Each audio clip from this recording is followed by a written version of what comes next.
Welcome to the Exit Rich podcast, where the leading authority on buying, selling, fixing, and growing companies, Michelle Seiler Tucker, is dedicated to helping you find the path to retire rich and move on to your next adventure by exiting your business for the desired dream price you deserve. Get ready to exit rich with your host, Michelle Seiler Tucker. Hello, and welcome to another episode of Exit Rich. I'm so excited today to have, I call him my very good friend. We've known each other for a decade, it seems like. We've met at some masterminds in California, and we're a part of a mastermind now. So please, everybody, welcome Aaron Young. Aaron Young. You know, you are pretty young, Aaron. Anyway, Aaron Young is a renowned entrepreneur with more than 30 years of experience. And he's been involved in several multi-million-dollar companies under his belt. Aaron has made it his life's work to really arm business owners with success formulas that immediately provide exceptional growth, exponential growth, and protection. And that's why I really wanted to have Aaron on the show today, because everybody who knows me knows I do mergers and acquisitions. I specialize in buying, selling, fixing, growing companies. And one of the biggest things that I have heartburn over is in due diligence when, we're expecting business owners to be compliant. We're expecting them to tell me the truth, tell me the good, the bad, the ugly. And we're expecting them to have all their ducks in a row, have all their documents organized, and, really run a tight machine, a well-oiled machine. And what Aaron does best, now Aaron's been involved in lots of different companies. He's bought them, he's sold his own personal companies. But what he really does best, I think, is really arming business owners with the protection and the compliance they need to, number one, keep out of trouble. Number two, really run their business on autopilot. And Aaron can talk about so many other things than what we're going to talk about today. So we'll probably have him back on the show. And he's here today to keep you out of trouble, have you run, like I said, that well-oiled machine. And when you're in due diligence, then there will be no hiccups along the way. And that's the biggest thing. We get stuck in due diligence because we don't have the meetings, you know what I mean, Aaron, all the stuff that we need to keep our business running smoothly, we don't have. So why don't we just get started? Welcome to the show, Aaron. Here I am. And so here he is. And so, Aaron, let's get started. Tell our listeners a little bit more about you and I can't wait to hear what Aaron Young was like as a little young boy. Ooh, all right. Wow. And a story popped into my mind as soon as you asked that. I didn't think we were going to go there, but okay. Hi, Michelle. It's so nice to be here with you in this setting. And I just want everybody to know that I too love this book. I'm the oldest of 5 kids. I grew up with a mom and dad who were great, who loved me, who thought I was, I could do anything. And they told me that. My wife has let me know that I'm the luckiest guy in the world because I grew up in a circumstance and at a time when everybody around me was telling me I could accomplish cool things. Well, that's fortunate because so many entrepreneurs grew up in poverty. Like look at Tony Robbins. They grew up in poverty. They grew up in a dysfunctional home, a lot of childhood baggage. So you kind of had it the flip side, which is amazing because we're going to dig more into your story. So I love hearing about that. Well, they didn't have any money. Dad worked a couple jobs. Mom did daycare in our home. So there are always little kids running around. So they did what they needed to do to survive and raise 5 kids. And I learned early as the oldest, if I was going to have, I was born in 1964. So I was the right age, like when Nike shoes came out. Or, there was something called Britannia scroll jeans that were popular, in like 77, 78, 79. So if I was going to have any of the things above Kmart or JCPenney, I had to figure out how to make the money. So I started making money as a teenager, as a young kid, and figured out, as a matter of fact, do we have time I'll tell the story really fast. Sure. This guy at church calls me up one day, I was 14, and he said, "Hey, Aaron, do you know how to paint?" I said, "You mean like paint pictures?" He says, "No, paint walls." I said, I could do it. Why? He managed an apartment complex. And so I went over and for like $3 an hour back then in 1977, 78, I started, helping him turn apartments when somebody'd move out. And I'd go in there and paint these apartments. When I got to be 16 years old, the guy that owned that building and a bunch of other buildings asked me to come paint the exterior of his house, which took a few weeks, right, to do a good job. Well, during that time, I said, now I could drive, right? At 14, I couldn't drive. I was pedaling my little Schwinn. But at 16, I could drive. And so I said to the owner of all these buildings, I said, I don't know what you pay your managers to turn these apartments, but I will do all of them, all your buildings for $10 an hour. And so I'd been at 3 for the manager. So I tell this guy $10 an hour, he goes, done. And before you know it, I'm driving around with a bunch of other teenagers, kind of like Tom Sawyer, when they're, where they're painting the fence. Right? And you were 14 back then? Well, that was when I turned 16, I was able to drive. So Gotcha. So by 16, I had all these other 3 or 4 other teenage kids painting in my place. And I'm going around, oh, we missed a spot. Oh, do that. And by the time I was 18, we were doing entire renovations of buildings, redoing floors, appliances, countertops, everything for that same company. And that was my first experience in going, oh, by just flipping your perspective, you can make a lot more money and get other people to do the work instead of being crazy running around like a chicken with your head cut off trying to do all the work yourself, which is, of course, we both work with entrepreneurs. And that's what most entrepreneurs think is what they're supposed to do, work themselves to death until they either close shop or find an exit. And I learned young, it didn't have to be that way. I'll die from a heart attack or from stress, which happens quite often, believe it or not. So that was my first idea. That was my first, I do know it. That was my first taste of entrepreneurism. I started my first official company. And you were still in full-time school, right? You were a full-time school. Yeah, I was in high school. Yeah. So I go up to college, to junior college, because I had a 1.9 cumulative GPA, A 1.9? 1.9. So I think I actually. But you had a bank account. I did have money. I did never like school, but I was chief of staff at the radio station. The high school I went to as the oldest radio station in Oregon. I was chief of staff junior and senior year, so I was running the radio station. And then when I turned 19 or 18, I started a recycling company. We were the second recycling company in Portland, Oregon, which is a very green city. And so I had about 5,000 monthly customers that we picked up old newspapers and magazines and stuff from about 18 until I got married. So at 22 and sold that business. That was my first sale, made money on my first sale, started one of the first cellular phone dealerships in the Northwest in 1986. Grew that up to multiple stores. The market shifted. I sold the stuff I could sell, closed the stuff that I needed to just close because it went to big box stores, and our guys like me they didn't want guys like us anymore. So we sold off what we could, got recruited at 29 to be vice president of sales for a multinational NASDAQ traded company. So I was one of 3 VPs that built that up, quadrupled sales while I was there, made a bunch of money in the stock, and started buying companies in 1997 and have been doing it ever since. So how did you get into compliance? How did you get in?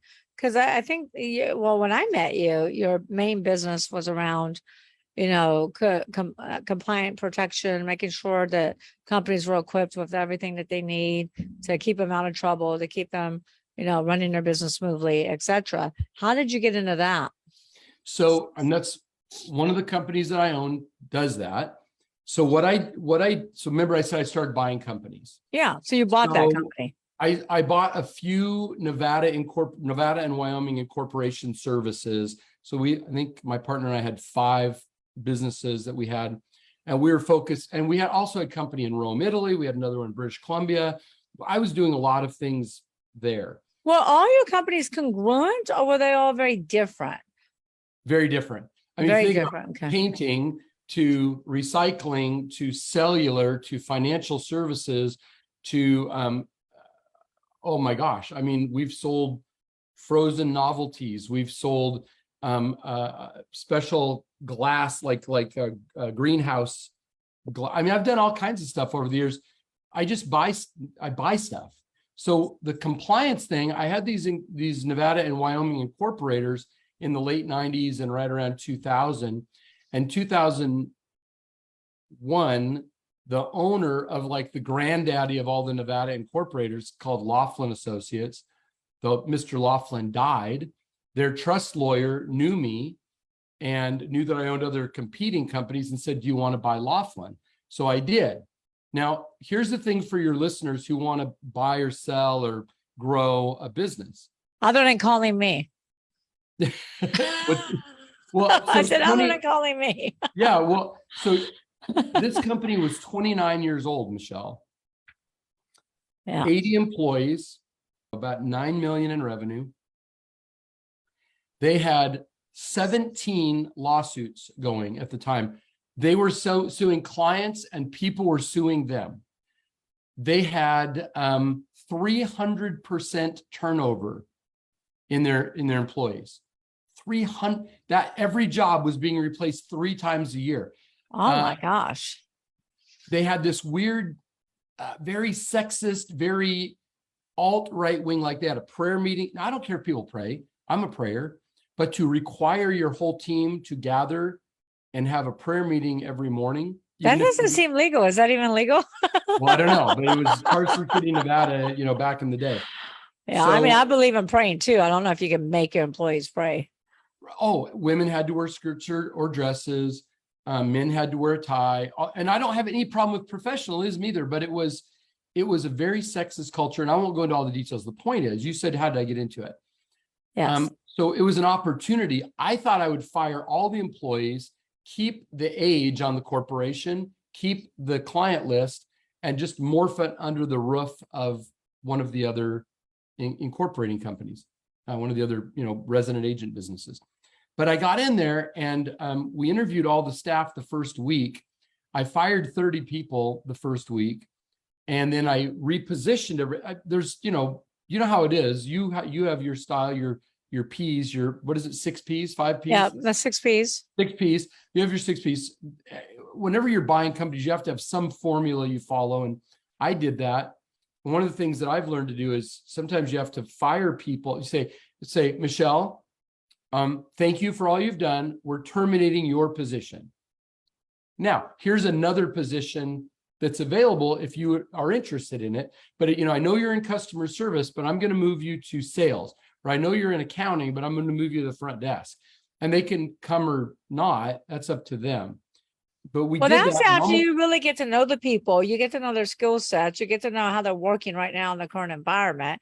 You're not just going in there and moving people, getting rid of people. I mean, you're doing some studying. I did. The first week, I interviewed everyone. I made little 3x5 cards on everybody. And then like a talent show, I kind of laid them all out on the conference table with my partner. Oh, good. Okay. And we said, what do we want to do here?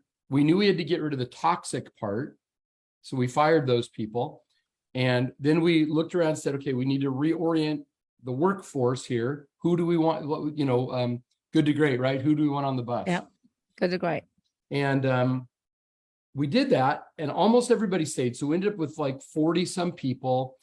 And then we utterly went through and started to fix the culture. And the point is, when you said, how do you get into it? And my experience. How do you get into compliance, right? Yeah, I'm going to do that. So first thing you have to do is go, okay, let's make sure everything's working that's supposed to work so we can still pay our bills. And then what opportunities have been ignored? So they were only Nevada. We went immediately to all 50 states. They were only resident agent, so that they'll form your corporation or LLC. And then LLCs 21 years ago, LLCs were not super popular yet. So we'll form your corporation or LLC, and we'll be here if the sheriff needs to bring the lawsuit, resident agent, and we can answer your phone and forward your mail if you want to have a Nevada corporation. That was the company. We went to all 50 states. Okay, that was good. Then we have all these people with multiple companies and they're asking ad hoc questions. Well, how do these two companies work together? How do I know when it's appropriate to move money between them? What's my role? What's the tax implication of this daisy chain, right? Right. And so we were one-off consulting, and I said, and this is a good lesson for your people. I said to my team, I think we're getting into practicing law without a license. So we need to time out. Gotta be very careful because I get into those scenarios too sometimes. Like what? Well, because we know a lot of answers, but you have to be careful, especially your team who doesn't even know necessarily why they know the information. They just know, here's an answer. I don't know what's below it, right? So we went and got 2 legal opinions from big law firms and figured out what we could do. And we offered a service. And there's so much I can say about being I was talking about this to a guy earlier today. All of a sudden we had a thing we could do where we could be not legally, but de facto board secretary. Because guys, everybody, if you're a C Corp, an S Corp, or a limited liability company, you have to have a board, even if it's just you. Even if you're the only owner, the only director, the only officer, the only employee, if you want the tax deductions, if you want the asset protection, if you want that corporate veil to stand between you and the obligations of the company, so the ship can sink without you sinking with it. You must follow the rules. That's so important what you just said. So I want to make sure everybody grasps a hold of that and really, listens, and not just listens, but implements.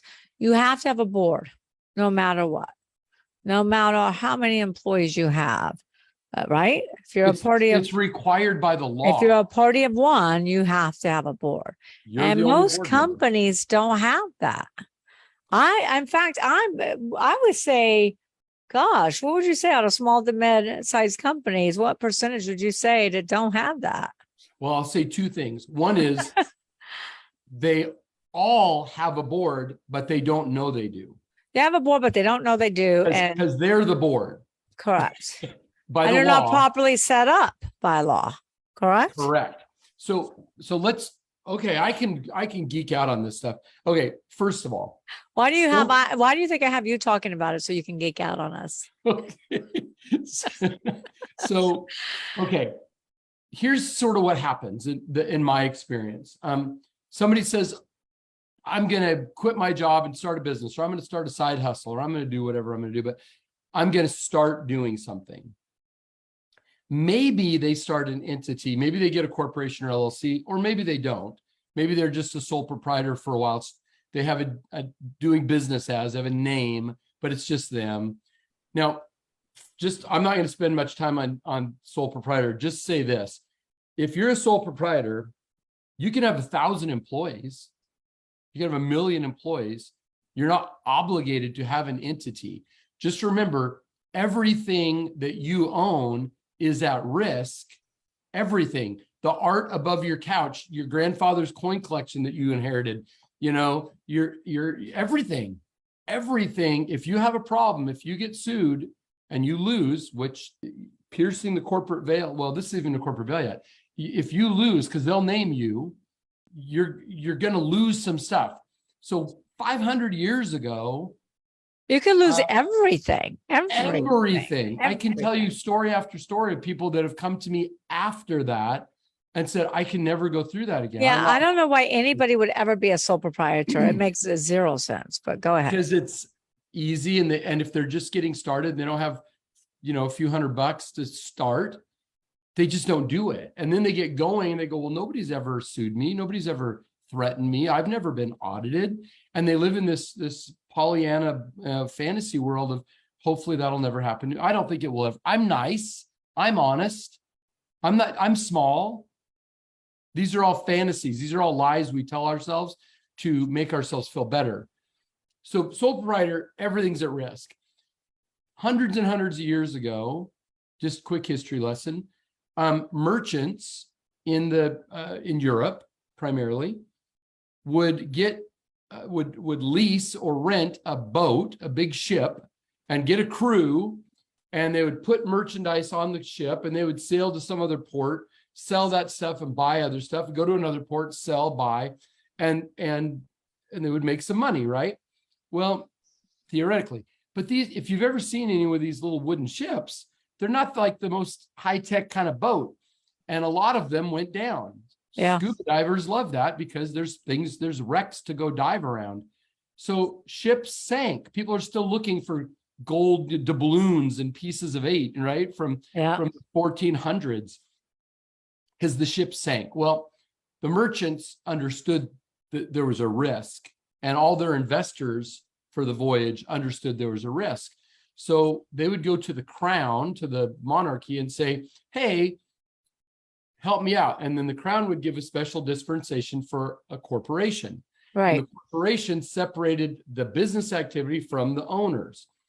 And as long as you followed the laws of how to run the business, the crown and the law would acknowledge that, yeah, the ship sank. It really sucks. Everybody lost their money. Some people died. It's really bad. But, you know, the merchant has protection against the investors. And, you know, that was probably before insurance. So no protection against what went down in the ocean. Right. But they had protection from these guys. And that's where these things came from. And what most business owners that I meet, small business owners now, who are generally good-hearted, kind, just good people, they don't understand, or they somehow reject that the only reason to have a corporation or LLC is for all the benefits, like protection against creditors. Oh, sure, I owe that money, the company does, but I set myself up right. So now company didn't work, and I just say goodbye to the $200,000 I owe to that vendor because this didn't work. And that's why entities exist. There's tax deductions to give you incentives. There's lawsuit protection to give you incentives because so few people in the population will take the risk to be a business owner. But the main reason is protection against creditors, so that the small handful of creative, slightly insane people we call entrepreneurs will get up after failure and try again and try again. Because if you had to carry around all the debt from that failed company with you for the rest of your life, you're like, remember in, what was the Christmas Carol, Marley's ghost with the chains and he's dragging all these chains of all of his misdeeds. Well, the government knows they need entrepreneurs to keep going. Entrepreneurs, small companies under 50 employees create 86.3% of GDP. 86.3 of our circulation of money is created by companies of less than 50 employees. Yeah. I mean, I agree. The government needs you guys to function. And so because small business is the backbone of our economy, employing over half the U.S. workforce. That's right. It's exactly right. Another study I just read said that 83% of all new jobs created were by companies of 100 employees or less. So almost all the new jobs are coming from entrepreneurial ventures. And you might think, 100 employees is a lot of employees. That's considered a small business. Yeah. 1,000%. I've kind of went off on a geek out. Let's let you ask another question. Okay, so we talked about that. We talked about the sole proprietorship. Why don't you just take a couple of steps further, talk about the difference between S Corp and C Corp real quick for our audience. Oh yeah, okay. And then LLC. And then we'll get into further protection and why these small businesses need compliance, why they need protection, why they need to have this. Well, they have the board, but why they need to run it the right way and make sure they're compliant. Need to do it.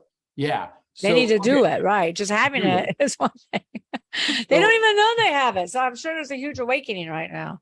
Right. So, okay. So I'll talk about that in a second. You said C Corp, S Corp, LLC. Those are the most common business entities.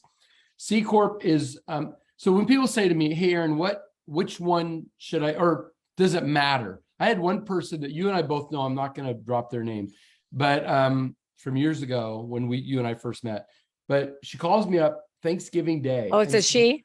It's a she. My brain was rolling.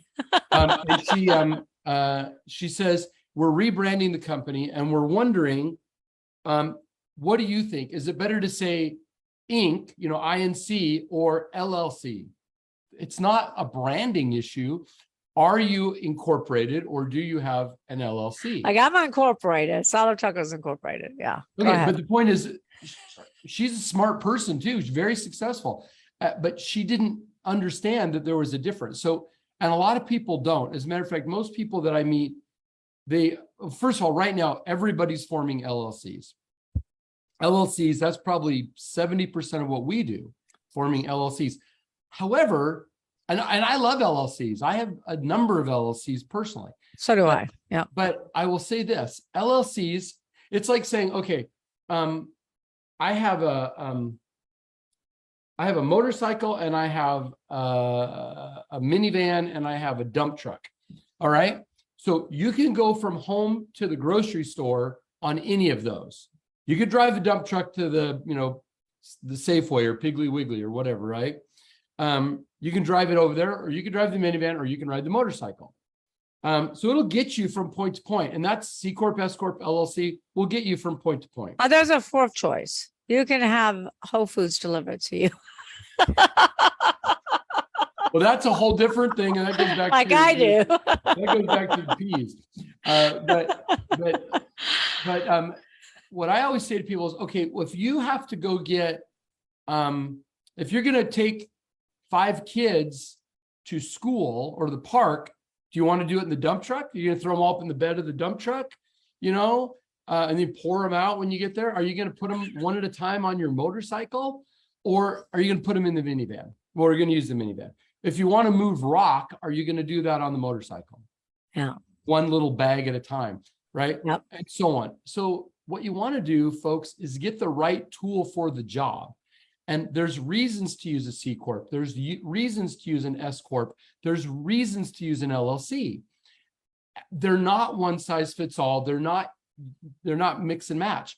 You get the right tool. You have a hammer, you have a screwdriver, you have a saw. They do different jobs. You could break the board with the hammer, but it's going to be a pretty ugly break. So much better to saw it. So the difference is, if you're going to raise money, if you're going to have a bunch of outside passive investors, if you're going to go public, if you want to be acquired by a public company, if you want to have multiple levels of stock, different rules around different classes of stock, C Corp. Yep. Or if you want total privacy, then you want to get a Nevada or a Wyoming C Corp, because it doesn't tie back to your personal tax returns. Okay, so that's one. Most businesses are one, or it's either just me, or it's like me and my spouse. Yep. If it's you and your spouse, or it's you by yourself, and you're putting the money in, you're the investor, you're maxing out your credit cards, you're taking out a second mortgage, that's what, you're doing it. It's your business. An S Corp, in my opinion, is ideal. Why? 2 reasons. One, you can be a W-2 employee of an S Corp. Yep. But you cannot be a W-2 employee of an LLC where you own more than, I think, 14% or 12%. It depends on your state. Or a C Corp. Well, you could be an employee of a C Corp, but C Corps come with a lot of other things to consider. Yeah. So that really, C Corp for most small businesses, either overkill or should be the top of the food chain or the mothership that everything else kind of goes back up to. Which is what we are, correct. Until you get far enough down the path, there's typically, for most people, they don't need a C Corp right now. But an S Corp is great. Why S Corp? So you can be an employee. That's cool. Spouses can both be owners. You can, there's just a million things you can do. But here's the thing. Most entrepreneurs have, I've got this thing going. I've got some money from this MLM thing I got involved in. I'm still working a W-2 job. I get, $1,500 a year from this oil well that my grandparents invested in. And I have all this money. My spouse is doing something. I'm doing something. So we have various streams of income. And an S Corp, it all just goes in onto your Schedule C. Everything sort of sifts out. You take whatever deductions are appropriate. And it's easy because it's an easy way to combine all of your jazz. Right. And this is considering you're not mega rich yet, but you're doing well. You're making 100, 200, 300, 400,000 a year. And from various sources. if you're sort of, I'd say under that 400,000 a year, an S corp is a very, very good way to operate, and it can go much, much larger. Well, they can. There's a lot of larger businesses that we work with that are definitely S corps. Absolutely. I'm 1,000%. saying over time, if you have enough money coming into your home, you may start wanting to create greater separation of all that for tax planning purposes. Yeah. But let's not go down that rabbit hole. The last thing I want to say is LLCs. LLCs, if Michelle and I are going to start a company together and we're going to both be involved in it, we're going to bring resources to it, we're going to use our superpowers to make it work. An LLC is fantastic because it's utterly flexible. We can both own, Michelle could own 90%, but maybe I own 10%, but I brought all the money in, but we're losing money for the first year. So I say, I'm going to take 100% of the losses to offset other gains in my portfolio, even though she owns almost all the company. It's not like a corporation where everything's done based on your pro rata share ownership. So LLCs, you can make up the rules. You can change the rules midstream. They're super flexible. They can have an S corp has to be owned by an American human being, where a C corp or an LLC can be owned by people from almost any country, can be owned by another corporation, or LLC can be owned by a trust, can be owned by a nonprofit, can be really, really good. Mom and pop shops, S corp is great. What else are LLCs good for? Well, you can transfer assets easily in LLCs. So if you're going to own real estate that's going to be transient, it's going to be moving through, you're buying, sell, LLC. If you're going to do oil and gas leases, and invest and get the deduction and not pay any tax on that, because you get to use pre-tax money on oil and gas investments. LLC, great place to own stuff like that. But then the LLC is going to be owned up here probably by a corporation of some sort, C corp or S corp, probably C corp. If all of a sudden you've got 5 or 6 or 10 LLCs, and then you have a C corp up here that nobody knows who owns, and they're the one member of all these LLCs. So you start to create a circumstance where you, the human being, own nothing but control everything. Which is where you want to be. Which is where you want to be. And so that's sort of a very thumbnail sketch on C corp, S corp, LLC. Now you can also make that transition. You can go from an S corp to a C corp. Only every 3 years. Every 3 years, correct? Yes. And they don't like you to do it because based on what's going on in what Congress has just passed or what's going on in your state. You could shop for the cheapest tax treatment every year, and the government, like anybody else, wants predictable revenues, and they just don't let you do it. And remember, an S corp starts out as a C corp, and then you make this S election. Now, what's the benefits? What do you see the benefits when selling a company or when packaging, getting ready to sell? Do you see any benefits having an S corp over C corp over S corp, LLC? Do you see any benefits for that? No. When you're planning your exit? No, because when we're selling, we're starting to compartmentalize everything because we're only selling those assets. As the seller, I may want to look at how we're currently structured as I'm preparing to sell. Right. To make sure I'm in the most tax advantage situation. Correct. Or I have something to do. The money's going to go somewhere without it going through the capital gains, gate. Correct. And so, which there's a lot of different strategies. That's a whole nother show. Yeah, but that's what you're great at, and it's something that you really want to have a professional help you with that before you do it, because. I had a guy call me, I don't know, 7 or 8 years ago.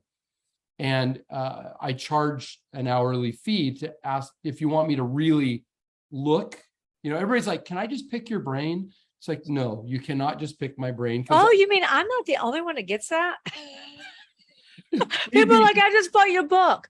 Can I just talk to you for a few hours? I'm like, no. I just spent $18 or $20. Oh, $27.95, for which Michelle probably got $4 or something.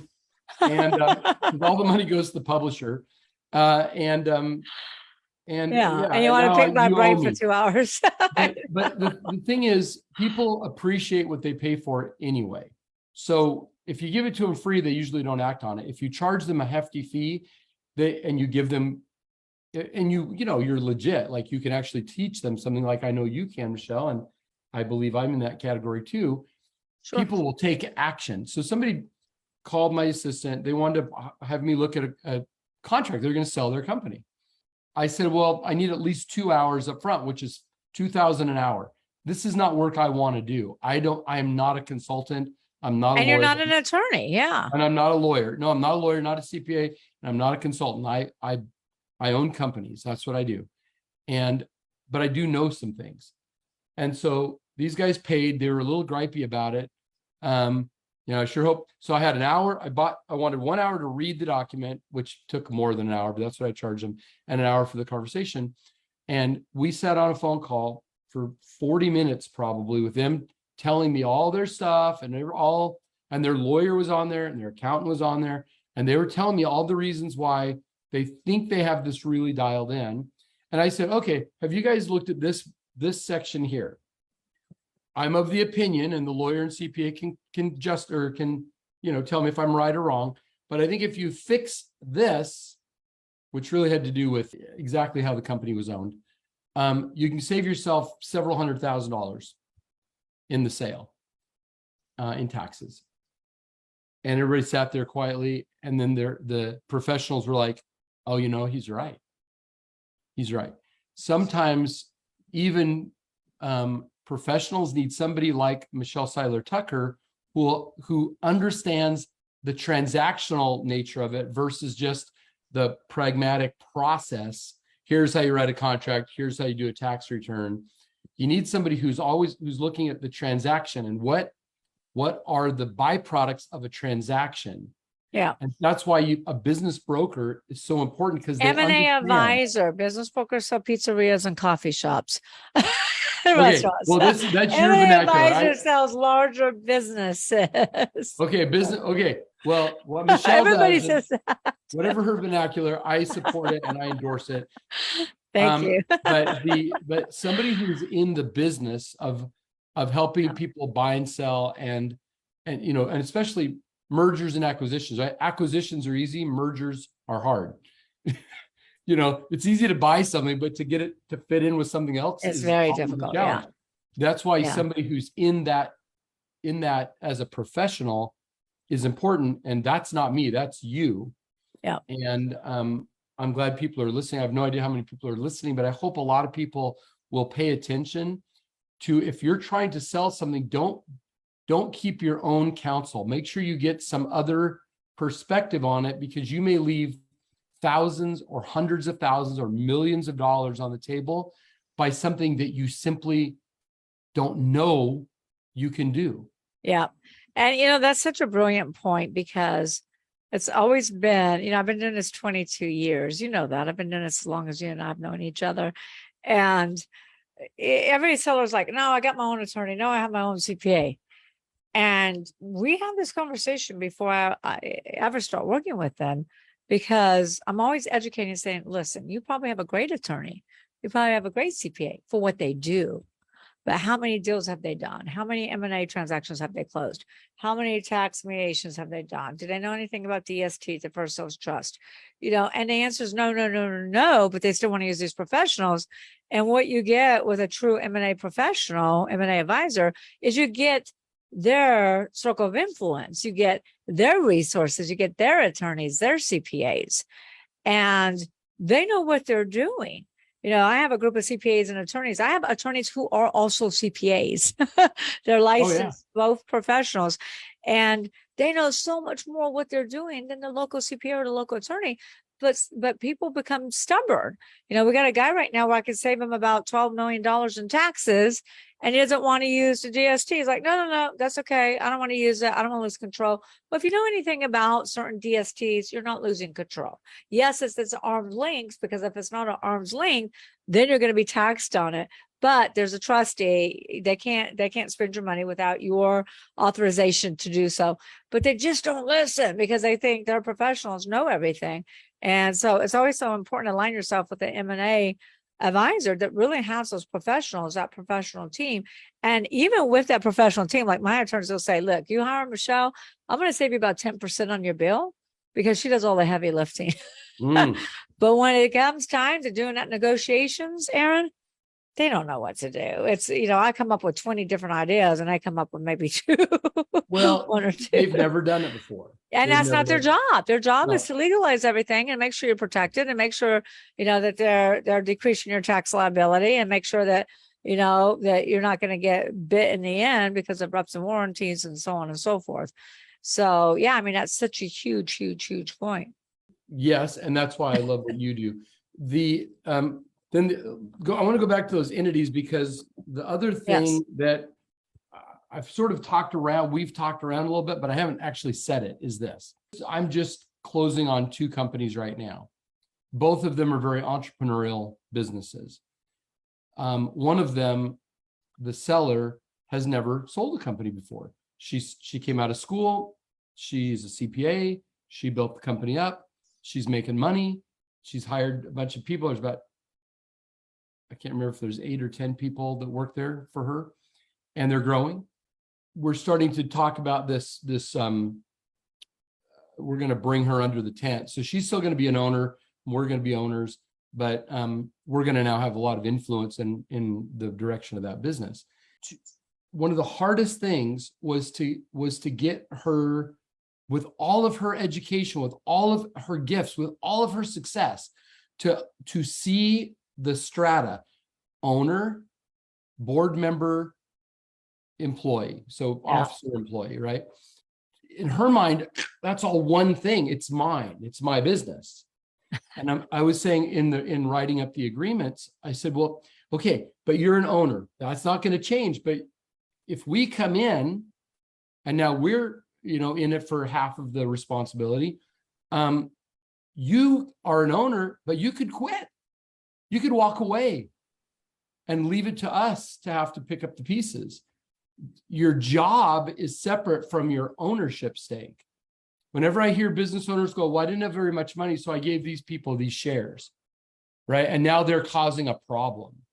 Or they thought, oh, I brought this person and I gave them 10% of my company and then they quit.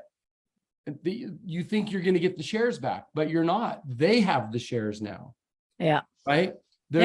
When we start to understand there's a difference between ownership, board, which is separate from owners, even though it may include them, it's separate from owners or operators. The board is supposed to look at what decisions are. Should we sign the lease? Should we loan that money? Should we take the loan? Should we increase the CEO's salary? Should we start a health insurance program, a 401k? Should we do a 401k match? Should we keep money in petty cash in the drawer? There are literally thousands of items that are, by the law, are required to be written up in a board resolution. So if all of a sudden the listeners are going, well, wait a minute, I've signed leases, I've put money in petty cash, I've given myself a raise, I've started buying health insurance. Yeah, so you did all those things when you were in board of director mode.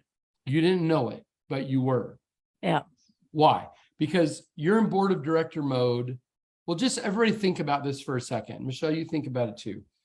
When you are relaxed enough in your brain, you're not just doing what's in front of you, right?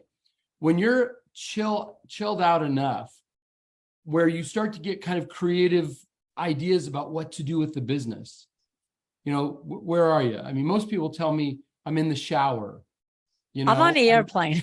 You're on an airplane sitting there quietly. You're on an airplane. You're in the shower. You're driving in the car. Some people say when I'm falling asleep. Others say when I wake up abruptly at 2 a.m, right? I'm thinking about those things. Okay, then you're in board of director mode.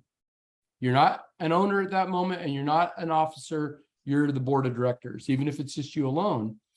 And if you're standing in the shower or sitting on the airplane or driving in the car, you're not going to go, we need to call this meeting to order. Let's take roll. Okay, we have a full quorum. we're going to dispense with the reading of the minutes of the last meeting because, we're in the shower. Even if it's you by yourself. Yeah, just you. So you feel like you're schizophrenic, right?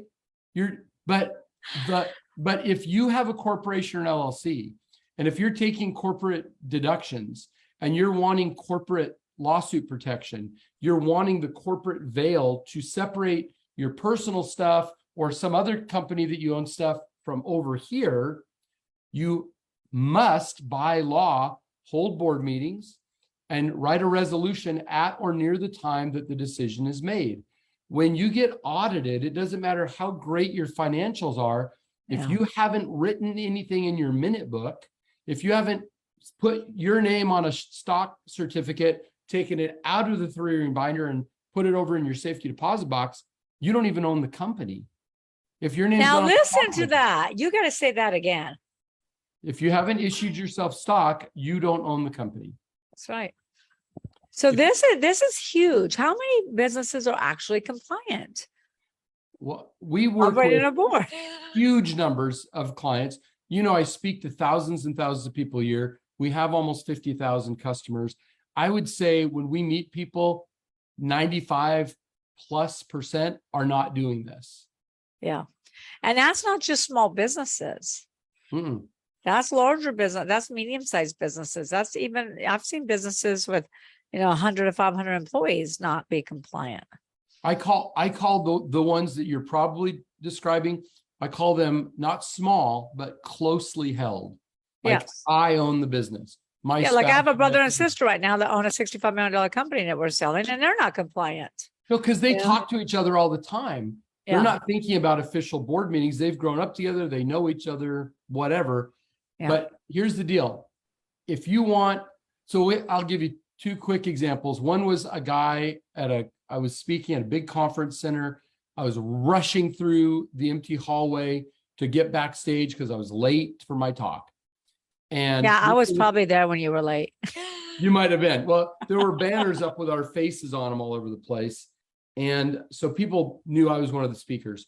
So I'm hustling down the hall, and this guy all bent up on crutches, the thing that wrap around his forearm or his biceps. Yeah. And he's limping, all broken and crushed down the thing. And he comes around the corner. I'm hustling. I go in my mind, I hope he doesn't talk to me. But he stops me. Aaron, can I ask you a question? Sure. You don't know me, but I'm one of your clients. I use your corporate veil program. You guys do my minutes and resolutions. Great. A couple of years ago, I left my home to go run an errand, and I got in a terrible car accident. And that's what happened to my body. And he said, the worst thing was I was at fault. I caused the accident, and the other people were also severely injured. And they sued us. And of course, they got all my insurance money, but they got everything. They got the house, they got the boat, they got the vacation house, they got the retirement money, they got the kids' college money, they got everything. But they couldn't take my business because that corporate veil was in place.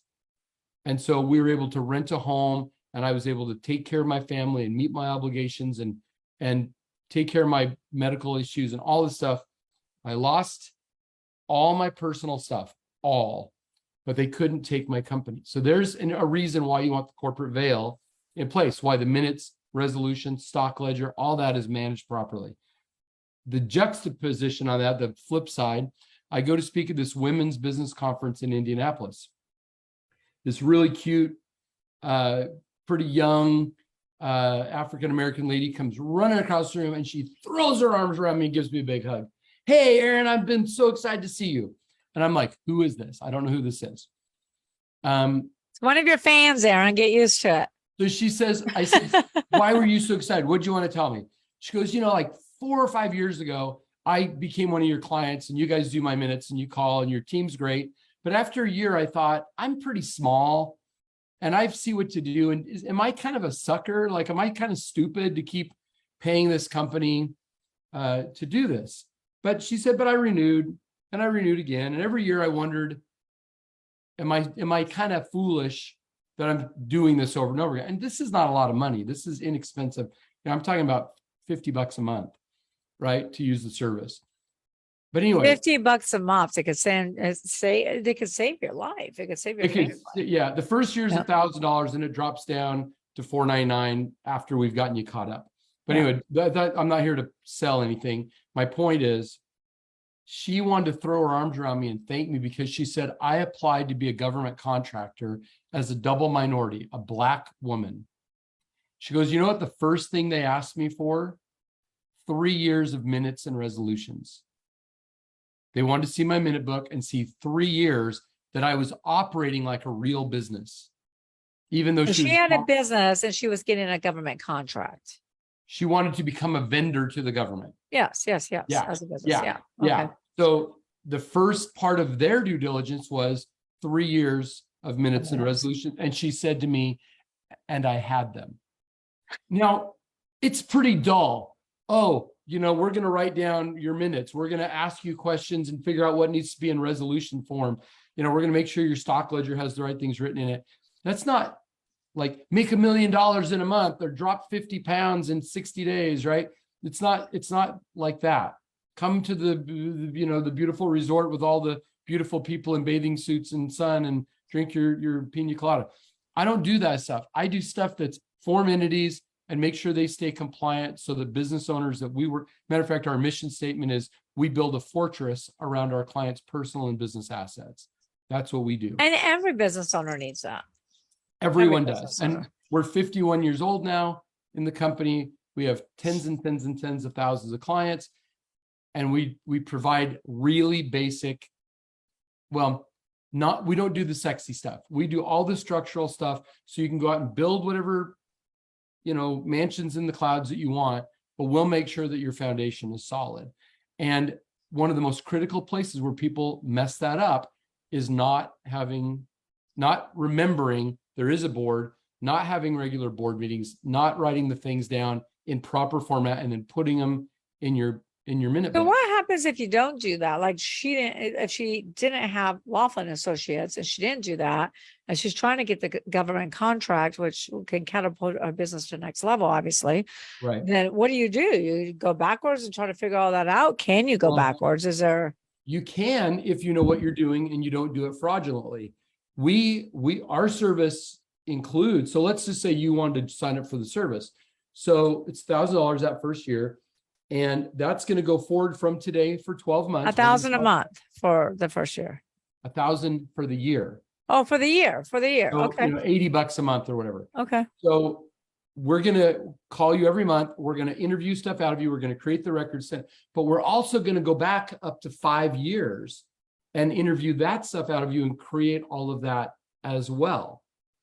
And so anybody can do it, but you have to know what questions to ask. You have to know what things need to be written down. You need to have some ability or do your own research to figure out the right format, and we just do it all the time. That's why we have over 200 law firms that send us this work, because they say we're cheaper and faster than the paralegals. Well, you are. I mean, I own a company because I own multiple companies as well. I partner with business owners, and we have a law firm that was doing ours, but they're so freaking expensive. Super expensive. And then you got to remember to call them. You got to remember to follow up with them. You got to remember to do what you're told. You guys just make it automatic. It sounds like. Yeah, it's done for you. We call you. If you'll spend 10 minutes a month with us, you'll be okay. The first couple of months will be more because we're trying to get everything caught up. But we do it all for you. And you don't backdate, but I'm just going to give everybody a hack right here. When you go backwards, so remember you have a board of directors, and every single year, the shareholders re-elect the board. That also needs to be in your corporate minute book, the re-election of the board. If you have the owner that's a board member. It's super easy to do it if you're the only one. Yeah. Right? But every year it changes. It's not static. It doesn't just stay the board. There has to be an election every year. So the current board can go back and reconstruct the documents and here's the hack, ratify the decisions of the previous boards. Wow. So it can all be done. But guess what? Almost no entrepreneur I've ever met wants to do that kind of stuff because it's not very fun. They're too busy. They're too busy working in a business, not on the business. They got their hands in, I always call entrepreneurs firefighters. Yeah. because they're so busy putting out fires. Well, and And I'm an I like entrepreneur. entrepreneurs. If anybody's ever seen that, now, you have a daughter. Of course, I like this stuff myself. I'll just full disclosure. But if you saw the movie Frozen, right? Yeah. And there's the scene where she breaks out of everything. And she's, the cold never bothered me anyway. And she builds her ice castle. Yeah. That's how most entrepreneurs want to be. They want to have a vision and make cool things happen. What they don't want to do is go back and go, oh, what's the niggly little paperwork stuff that has to be done? Because they've got big visions. And so that's why when you're selling a company or you want to buy a company, you go to somebody like Michelle. If you want to build something big, make sure a company like ours or your law firm that you were using is making sure the launch pad for your rocket is solid. So the rocket doesn't go and kill all the astronauts. It takes off. It does an Elon Musk. It goes up, it does what it needs to do. And then the booster comes right back and lands where it took off from. You can build whatever you want. Make sure your systems are right. And well, you got to put the protection in there. I think that's my 7P protection. Well, you got to have protection. And yeah. There you go. There you go. Awesome. So we're wrapping up here. You just gave so much great advice, and I hope everybody listening really follows up and contacts Aaron, and we'll make sure we'll put all of his contact in the show notes, and we'll let him tell you the best way to contact with him. But everybody needs this. I mean, you're talking $50 a month. Look at that gentleman that would have lost his business. Not only did he lose, his health, like Aaron said, he's broken up. He lost all of his personal belongings. And if it wasn't for Aaron, for the Laughlin organization, he would have lost his entire company. So this is so important because you don't know what contract you're going to get. Just like this lady who got the government contract. Moreover, big companies that are looking for vendors, looking for suppliers, are doing their due diligence. Clients are really starting to do their due diligence. And beyond anything else, buyers who are looking to buy your business are doing their due diligence. That's why it was so imperative for me to have Aaron on the call, on the podcast today. So, Michelle, can I throw something out? And of course, we didn't talk about this before, but let me ask if it's okay. So you wait to ask me on air when I have to say yes. Well, I have something that's free that will help us figure out where are they with their minutes, resolutions. Are they using their entity properly? Have they done their stock right? And it's all free. I asked my team, you think I'm kidding? When we talked yesterday, we didn't have any plan. I said to my team, what can we do that will be high value and that we can offer for free if somebody doesn't know where they are? And we have something called the snapshot it really just looks at what entity are you in? How have you done on your compliance? What are you missing? It's that kind of a thing. And it's on our website for $399. We sell them all the time. But I said, what can we do? And they said, well, we could do the snapshot. And I said, all right, if Michelle's cool with that, I've got a QR code that they just emailed or they just texted it to me since we've been on recording. And we can hold it up to the camera if anybody would like us. Yeah, 1,000%. Let's do that now. That's so kind of you and generous of you. Well, and every single one of my listeners, my followers, should absolutely 1,000% get can you this. See that okay? Yeah, I can see it fine. I don't know if your phone is there, if you can check it, if it works, but yeah, I can check. I haven't checked it. It literally came to me while we've been on. Well, that's how us entrepreneurs roll, right? That's how we roll. Yep, it works. Okay, cool. It just goes to a page. We will also include that QR code in the show notes, and we'll make sure. I think we can do that. We'll make sure we include it in the podcast. She just sent it to me while we were talking. I thought, oh, well, here's something that's free and that's useful and that is in alignment with what we talked about today. And guys, I want to say this. I've been around Michelle Seiler Tucker for a long time now, for a number of years. She is the real deal. If you've thought about working with her, if you want to buy something or sell something, talk to her. If you want to get some guidance on how to tighten up things that are loose, she didn't ask me to pitch for her. I'm just telling you. I see her in lots of different settings with lots of different people, and she just is the real deal. And I've met a lot of people who make claims but can't actually follow up. It's like they learned it in a book. They've never really done it. They know how to talk the talk, but not walk the walk. Michelle is legit. I encourage you to, if you're thinking about doing something, at least give her the chance to put her 2 cents in on your transaction. Thank you, Aaron. I so appreciate that. Well, you deserve it. You've done great things. This book, by the way, she asked me yesterday, have you read it? I said, well, I've skimmed through it, but here's what I know. I knew Michelle was there, and she's also got Sharon Lecter on here. You know, if you ever read Rich Dad, Poor Dad, you think Robert Kiyosaki wrote that? He didn't. It's got Sharon Lecter's name on it. Sharon was the brains behind that operation. Sharon is the one that the Napoleon Hill Foundation came to step into Napoleon Hill's shoes and write more books. Sharon and Michelle, dang. Because Sharon's a CPA, right? She's a CPA. So she's a CPA, yeah. Management, and you're about corporate transactions and mergers and acquisitions. Yeah. My goodness sakes, what a dynamic duo. It gets even better than that, Aaron, because you know this too. Her husband is an IP attorney, intellectual property attorney. Yeah. So he threw his 2 cents in there and talked about IP and how to protect it. Yeah, he's great. Of course, I've spent a lot of time with them. I love Sharon. Matter of fact, we showed up at an event one time. This was after there'd been a tragedy in her family. Yeah. And it was her first outing out. And we somehow ended up on the same airplane. Well, it's not unusual because we're flying into the destination. And she said to me, Aaron, will you be my date for the next 3 days? I need somebody to stand with me. And I said, absolutely. And it was one of the greatest compliments anybody's ever given me in a business setting, because she was really having a hard time. She's talking about it now. It's her story to tell. I won't tell it. But she talks about this thing. I was actually sitting with her and Michael when they got the phone call. We were sitting together. Oh my gosh. Listening to Barry Spilchuk give a talk. I looked at when I got your book and realized that you and Sharon had done it together, I thought, dang, the combined level of experience and practical application between these two people, super powerful. So get the book, read the book. Thank you. And it's endorsed by Steve Forbes.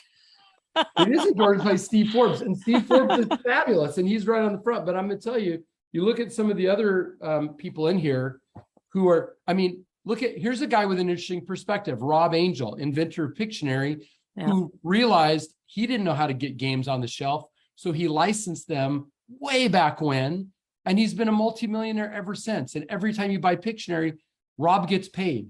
Yep. And there's a guy who didn't try to fight the system. He worked with the system. Ron Klein, who's today, if you're watching live, is their anniversary, 63 years with our Yes, I saw that. I need to contact him. He's the guy that automated the bond trading market and created the magnetic stripe on your credit card. I mean, Michelle Seiler Tucker's got a bunch of really cool people in that book. I noticed that. I don't think I need you on here. I need you on here. We have a bunch more testimonials in the front, but we definitely need Aaron Young. Brian Tracy, one of my friends, first guy that asked me, we didn't ever talk about my tragic story, which we can do another time. But first guy to ask me to speak when I got done with that whole mess. Les Brown, dear friend. Jack Canfield just invited me to go to Peru. I've only interviewed Tom Hopkins. Mark Victor Hansen, just had breakfast with him 2 months ago. These are the badasses of the industry. These are business titans. They sold Rich Dad for $500 million. You guys hang out with people who are doing what you want to do. That's Michelle. You're in the right place today because you're with somebody who's with the right people. That makes all the difference versus somebody who goes, I technically know how to do it. And hang out with Aaron Young too. Like you just said, he knows all these people. He's best friends. He's friends with all these people. What I'm saying is we know each other because we met in places where you're with a certain group of people. You look back at the Impressionist artists and Matisse and Manet and Monet, and they all hung out together. Yeah. I just watched. Your network equals your net worth. Your network equals your net worth. Disney Channel. I just watched Industrial Light and Magic, and they're talking about George Lucas and Steven Spielberg and Godfather. Why am I blanking on his name? Anyway, all these directors were buddies when they're all broke. Thomas Edison, Ford, Lindbergh, right? They were a mastermind group. They all lived on the same cul-de-sac in Florida. It's not a matter of, oh, I know them all too. It's a matter of when you get in the right circle, you start knowing people in the circle. And if you want to get to that circle, figure out an entree, and an entree may be working with somebody like Michelle to even get in the room. You can't buy your way in the room. You can't buy your way. You have to get invited.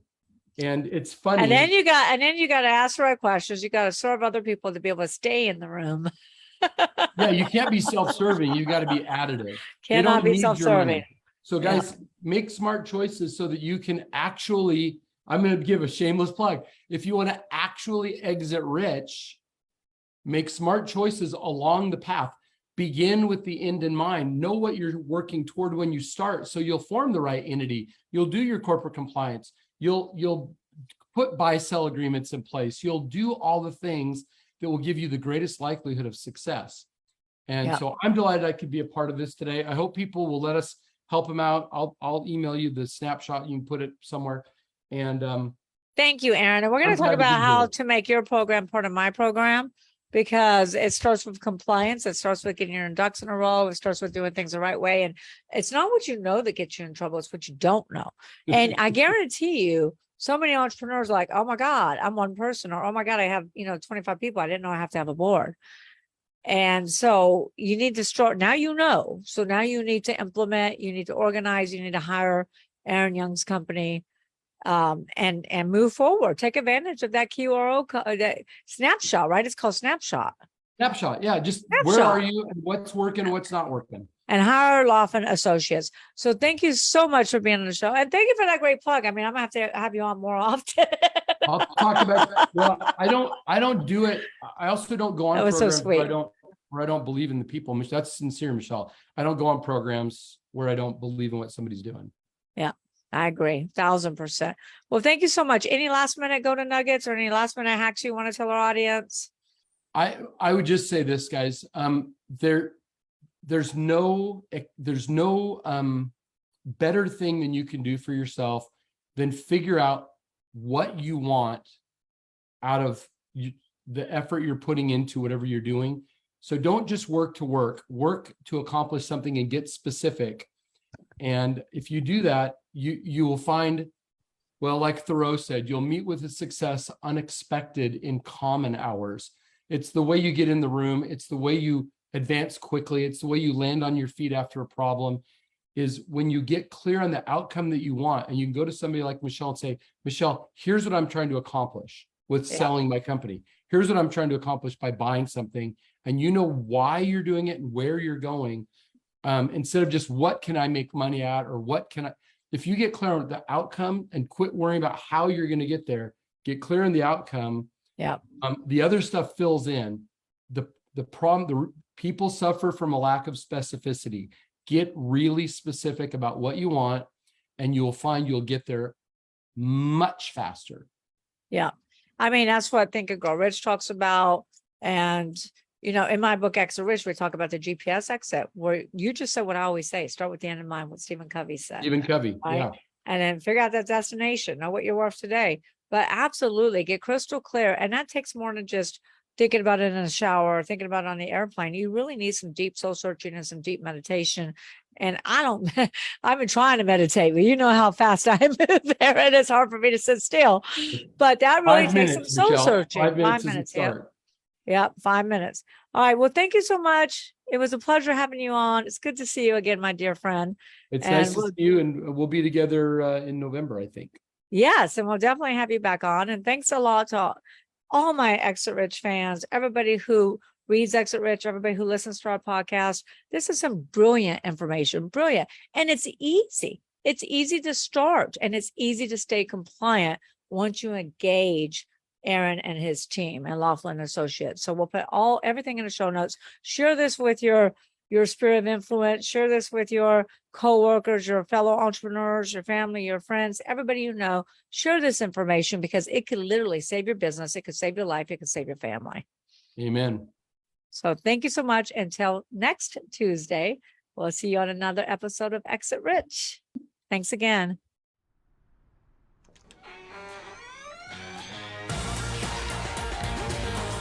Thanks for listening to the Exit Rich podcast. Don't forget to check out Michelle Seiler Tucker's Build to Sell Blueprint books and Exit Rich, along with more blogs, videos, and resources at exitrichpodcast.com. Be sure to connect with Michelle on Facebook or LinkedIn and stay tuned for her next episode by subscribing in your favorite podcast player.